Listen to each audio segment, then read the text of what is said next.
Hey tribe, welcome back. We are in the whole series of Power of Awareness. And I wasn't going to do this series. I kind of just went into it myself, then started filming these videos. But anyway, we are on chapter 16, Personal Impotence. And this chapter is going to be run a little bit different here. So let me give you the lowdown here. This chapter is very, very short and very, very confusing. So it's 2 pages. So what I'm going to do is I'm going to read through these 2 pages rather quickly. And then I've made some other kind of stuff to go through to kind of help dissect these 2 pages. Because these 2 pages, even though sometimes with Neville Goddard anyway, like when he wrote manuscripts and books, a lot of his chapters are kind of basically has weird names to it. You're kind of like, oh, what do you mean by personal impotence? What does impotence have to do with anything?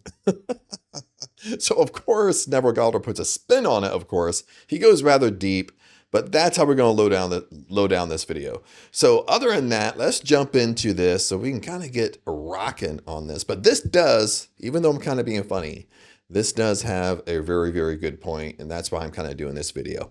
So other than that, Chapter 16, out of the Power of Awareness by Neville Goddard, Personal Impotence. Let's get going. Self-surrender is essential, and by that is meant the confession of personal impotence. Now let me change the color here. I can mine own self do nothing. John chapter 5, verse 30. So let me highlight this verse here. Since creation is finished, it is impossible to force anything into being. The example of magnetism previously given is a good illustration. You cannot make magnetism, it can only be displayed. You cannot make the law of magnetism if you want to build a magnet. You can only do so only by conforming to the law of magnetism. In other words, you surrender yourself and yield to the law.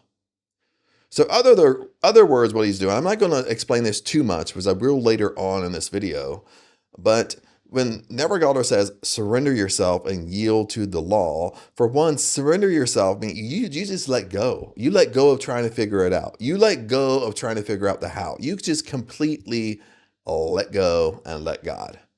And yield to the law of magnetism and yield to the law of assumption. Whatever you assume to be true for you has to come into your awareness. It has to come into your visible world. It has to be manifested to you.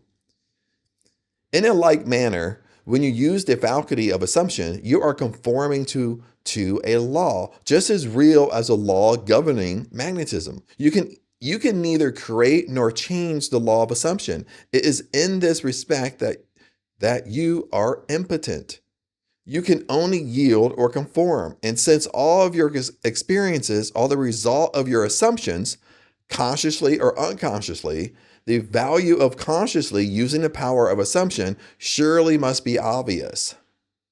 Willingly identify yourself with that which you most desire, knowing that it will find expression through you, yield to the feeling of the wish fulfilled, and be consumed as its victim, then rise as the prophet of the law of assumption. So this is the end of this. This is actually the end of the chapter. That's the last paragraph. Now, the last paragraph for me was actually pretty right on. It actually has a lot of depth in this paragraph. So let's kind of dissect this paragraph really quick, and then we'll kind of move on to dissect this whole chapter on impotence.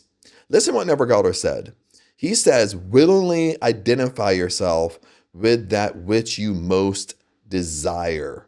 Okay, what do you want most in your life? What is your dream life? Do you want your dream car, your dream job? You want to be rich? You want to be wealthy? You want to be successful? You want to take care of your family? What do you want? What do you want most? And he says, willingly identify yourself with that desire, meaning that you become that person. You become the person who has what you want, who has the life that you want. That's what he means. Then he goes on and he says, knowingly that it will find expression through you. You have confidence that all you have to do is pretty much act as if, and you have the belief that it's going to come to you. It's going to come into your 3D world. Then Neville says, yield to the feeling of the wish fulfilled and be consumed as its victim, meaning that you yield to the assumption. Remember, the law of assumption is what you assume to be true for you has to happen into your reality. So he's saying yield to your feeling your wish fulfilled, yield to what you want, yield to that desire and be consumed by it, meaning you let go of it. You completely let go and let God. You don't care. Okay, you're kind of like a child playing pretend. You don't care. You're not trying to figure out anything. You're not trying to force anything to happen. You're not trying to look for the how. You're just yielding to it. You're just giving in to it. And you're just being that person that you have to be. That's it. And then listen, then rise as a prophet of the law of assumption. So now at this point, let me drag over the other half of this video and let me get this layout. Okay, I'm ready now. So I put this together just to kind of explain this whole chapter and kind of go through it, because he starts off very confusing, Neville Goddard, on the personal impotence. And what does Neville Goddard really mean in chapter 16? So let's go through this, kind of what I put together here. And this will kind of make a little bit more sense since I read the chapter to you. You see, Neville uses the word impotence not to describe weakness and not to describe the sexual part of it as well. Let's put that in there too. But to show that the human, the outer self, has no creative power on its own. Remember, everything is within you. Source is inside you. Your imagination is inside you. Consciousness is inside you. Nothing is outside of you. This is what Neville Goddard is saying. You're not trying to force things to happen. When you look for the how and you try to figure it out on your own, what you're doing is you're going outside of yourself. Okay, so Neville is saying no. Okay, so this is what he means by, but don't show the human outer self as. Okay, let me back up here. Let me repeat all of this so that way it makes sense. I can't like skip around here. Neville uses the word impotence not to describe weakness, but to show that the human, the outer self, has no creative power on its own. All creation happens through the subconscious and spiritual self, the I am, meaning everything happens inside of you. Okay, that's what it means. When you assume the wish fulfilled, you assume what you want is true, you go inside. Okay. Listen, the outer man, the ego personality, is just the visible expression of what the inner consciousness accepts as true. So what you're experiencing in your 3D world right now, in your life, no matter if you like it or not, is coming from within. It's coming from your past thoughts and beliefs, and that's what you see in your reality right now. Okay, now let's move on to the law of magnetism, because Neville Goddard brings this up rather quickly. So what does Neville mean by the law of magnetism? Now, Neville doesn't call it law of magnetism really directly, but he teaches it through principle. He's explaining that your state of consciousness acts like a magnet that attracts experiences matching that vibration. Everything is in alignment. You have to understand this, good or bad. Everything is matching your vibration and everything acts like the magnet. It's kind of like, I felt like doing I did a video on this, but it's in the middle of one of my videos. It would have been a great short to kind of find, is because it's like your whole body and you have sticky tape all over your whole body. And tape is sticking to you, but it's the reverse tape also. It's sticky on the outside. So your whole body is sticky because you have tape all over it. And whatever you think has to come back to you. If you think good thoughts, good things have to come back to you and manifest to you. If you think negative things have to stick to you as well. So whatever you think, it has to stick to you. Okay, put that in your mind. And this is what Neville Goddard is really trying to say here. Okay, so let me read it one more time. Neville doesn't call it the law of magnetism directly, but he teaches it through principle. He's explaining that your state of consciousness acts like a magnet that attracts experiences matching the vibration. So these are your universal law. If you put good out, good has to come back. Okay, that's all he's saying. Everything matches. Everything you do, everything you think about, everything you believe is aligned with a certain type of vibration, and that's aligned with what you're seeing in your 3D world, what is actually coming to you or being manifested to you in your 3D world. So let's break it down. And we'll break it down in these 4 categories. Number 1, your inner state equals your magnetic field. Every assumption you hold, I am rich, I am loved, I am free, sends out a vibrational charge. The outer world rearranges itself to mirror that charge. This is basically the mirror effect. Okay, if you look at yourself in the mirror, your reflection is exactly you. Now, if you're out of shape and you look in the mirror, you're going to be out of shape. If you're in shape, you look in the mirror, you're going to be in shape. If you're dressed really nice, when you look in the mirror, you're going to look really nice. If you're dressed like a homeless person, if you look in the mirror, you're going to look like a homeless person. Okay, I hate to use that metaphor, but it's true. Okay, but you have to understand the reverse is also true. This is where people get messed up with manifesting in general, a law of attraction in general, because they want to think one-sided, meaning like, I'm rich, I'm wealthy, I'm positive. Why isn't it working, Chad?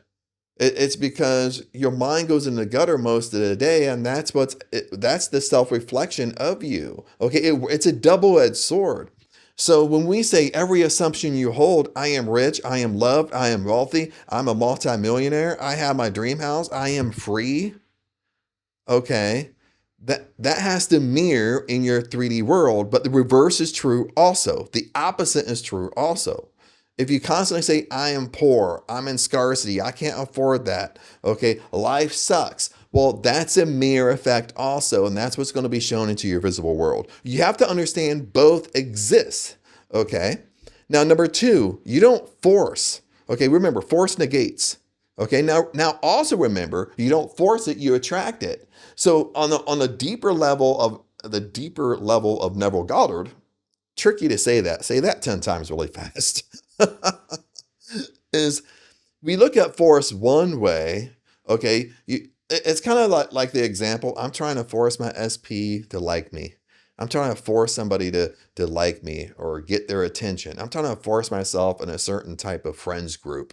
But remember, force negates. And force, when I'm trying to force myself into something, I send off this weird vibration, this weird energy, and people can pick up on it, and they don't want to be around you because all they sense is this weird energy around you. Okay?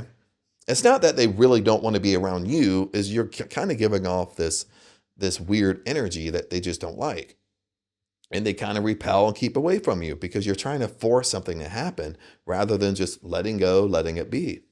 Now, another way you can look at don't force is meaning going deeper into consciousness, meaning that everything happens inside you. Okay, law of assumption is whatever you assume to be true for you has to happen to you, but you don't go outside of yourself to look for it. You don't go outside of yourself to figure out how you're going to get your dream car. That's forcing it. Once you start looking for the how, you're forcing it. You're going outside of yourself. Okay, so that's another way to look at it. So let's dig a little bit deeper in number 2. The reason Neville calls it personal impotence is because your physical actions alone are powerless to create real change. The true power lies in state of being. I love this. Your true power lies in your state of being. When you emotionally accept something as already real, your consciousness magnetizes experiences that conform it. Okay, so what do I really mean by, let's kind of throw out some examples really fast. What do I want to really mean by the true power lies in your state of being? Okay, this is the shortcut to manifesting. Okay, you want to know the shortcut here is it's whoever you're being right now, that's what's manifesting to you. That's what he means by your state of being. Okay, if you want to be wealthy, you're wealthy right now. That's your state of being. And when you hold to that state long enough and you hold to that intention of being wealthy long enough, then you're going to start seeing that in your visible world. Okay, that's what it means. Really quick here, friends. Do you want a challenge that's going to make every dream of yours come true? You see, my friends, the issue is when you start trying to live life on your terms, you're doing everything right. See, that's the problem. That's how you feel. You're trying your hardest, but nothing is changing. Now, in the challenge, there's no fluff, there's no hype. It's just real transformation delivered daily. We are going to the core, we are going to the root cause why things are not working for you. All you got to do is go to the description, click see more. Everything will pop up and you will see the 30-day breakthrough challenge. Click the link and it will take you right over to that. Number 3, emotion equals magnetism. Your feeling state is a magnet. Thought without feeling is weak. Feeling without belief is unstable. But when thought and feeling unify in acceptance, creation happens automatically. Okay. So all we're talking about here is your emotional state. Okay. What you bring emotion to, has to manifest into your world. Because when you're emotional about something, you truly believe in that emotion, right? Okay. And this goes, again, I like to spin this the opposite way. We can be in a very positive emotional state, love, joy, we're having the best time of our life right now. And what happens is when we're in that emotional state, isn't it amazing that we start experiencing basically like things exactly like we're experiencing. Like-minded starts being attracted to us. Very similar things start attracting to us because we're in that state of joy, love. We're in that state of just having it all. We're having the best time of our life. And similar things keep on coming into our life as long as we don't change that state. But the reverse is true also. Okay, now we're human, I'm human, we're all going to slip up, we're all going to say things we're not supposed to say, we're all going to get in arguments and petty little arguments that we shouldn't be in, we're all going to get stuck in traffic jams and be screaming in our car or stuff like that. But you have to understand, okay, that's an emotional state as well. And the longer you stay in those emotional states, similar things are going to start happening in your 3D world as well. Because the laws of the universe don't discriminate. You have to understand this. There's always a polar opposite, okay? And you have to kind of be aware of where you're at, okay? You have to understand if things keep on happening that you don't like, you attracted it. The reason why you attracted it is because that's basically, it's either a deep-rooted belief, it's self-talk, it's something you just constantly think and murmur and complain about over and over and over and over. And when you go inside your imagination, you start making up arguments, you start pretending you're having arguments with your boss at work. Then you wonder why you don't get along with your boss at work. You understand? So I just wanted to throw out some of these examples here so you can understand this. Number 4, we're almost done with this. Number 4, detachment is power. Letting go is power. Letting it be is power. Okay. And you always hear this when people teach law of attraction, manifesting. They teach Neville Goddard. Okay. Whatever you want to call it. Detachment is power. Let the dead bury their dead is power. Just letting it be is power. Okay. Just giving into it is power. Stop controlling the house. Stop trying to figure it out. Okay. That's not your job. Okay. Your job is just to be that person, be in that state, be in that emotional state. That's your only job, is just to be in that state. That's it. Okay. Your only job is whatever your assumption is. If your assumption is to have your dream house, I love to use that example, is your only job is, listen, it's simple, is behave and live like you already have your dream house. That's your only job. Is act as if you have your dream house. That's it. That's all you have to do. Okay, stop coming over here and trying to figure out how you're going to make it happen. The how isn't your job. Your job is to stay in that state of having, stay in that state of being. And you do the same, you apply it to everything. You want to be wealthy? You're wealthy right now. So you act, dress, make decisions like you're wealthy. Okay, we all can play with this. What would the most successful version of you do? Okay, if I start kind of flipping out about spending money, I'll stop myself. And what would the most successful version of Chad do right now? And if I can answer it very quickly, I better do what the most successful version of me to do. Now I know there's harder. I kind of get this. I know there's easy answers we can ask ourselves that we get the answer very fast, and there's harder answers that we have to wait. But again, you got to detach from it. You got to let go. And this is super hard to do. Easy to talk about, hard to do. Okay. But let's get moving here. Let's stay focused. The moment you let go of effort and accept that it's done, listen, very powerful. The moment you let go of trying to figure it out, looking for the how, and you just accept it's done.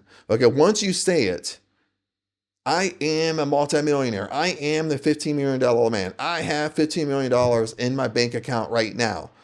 Okay. It's done. Creation is finished. All you got to do is be that person right now. That's it. And then listen, then the magnetic law activates. That's the effortless pull Neville talks about in his earlier chapters of the power of awareness. Consciousness is drawing to its likeness to itself. That's what he's doing. Like attracts like. Okay. Positive or negative. I'm putting that in there too. Like attracts like. So to wrap this up in simple terms, Neville's law of magnetism is this. And I love this. You attract not what you want, but what you are aware of being. I'll say this one more time. You attract not what you want, but what you are aware of being. That's how the attraction works. That's the energetic truth behind personal impotence. You, the human, can't force manifestation, but you, the consciousness, magnetizes it naturally when your awareness is already living in the end. But other than that, tribe, YouTube fam, thanks for hanging in. And of course, if you have questions about this, comment below. I'd love to hear your thoughts about this. We can chat this stuff up. Remember, this is a community. If you've lasted this long in the video, this is a community. This is us helping each other. Okay. Now, I might have more experience. I might be doing it longer. But again, I'm just at a different stage. I don't look at myself as a guru and a master at this, even though I've been doing this stuff for 20 years. Okay. Because I'm always becoming a better version of myself. I'm always becoming a higher version of Chad. And also I'm older, and I've done this in life too, where I've drifted backwards too, because your old self is always creeping back in. Your old habits always creeping back in if you're not careful. And that's just being self-aware of what's going on in your life. But other than that, tribe, YouTube fam, hang in there. I'll see you at the top, and peace out. And I'll see you in the next video. Peace out.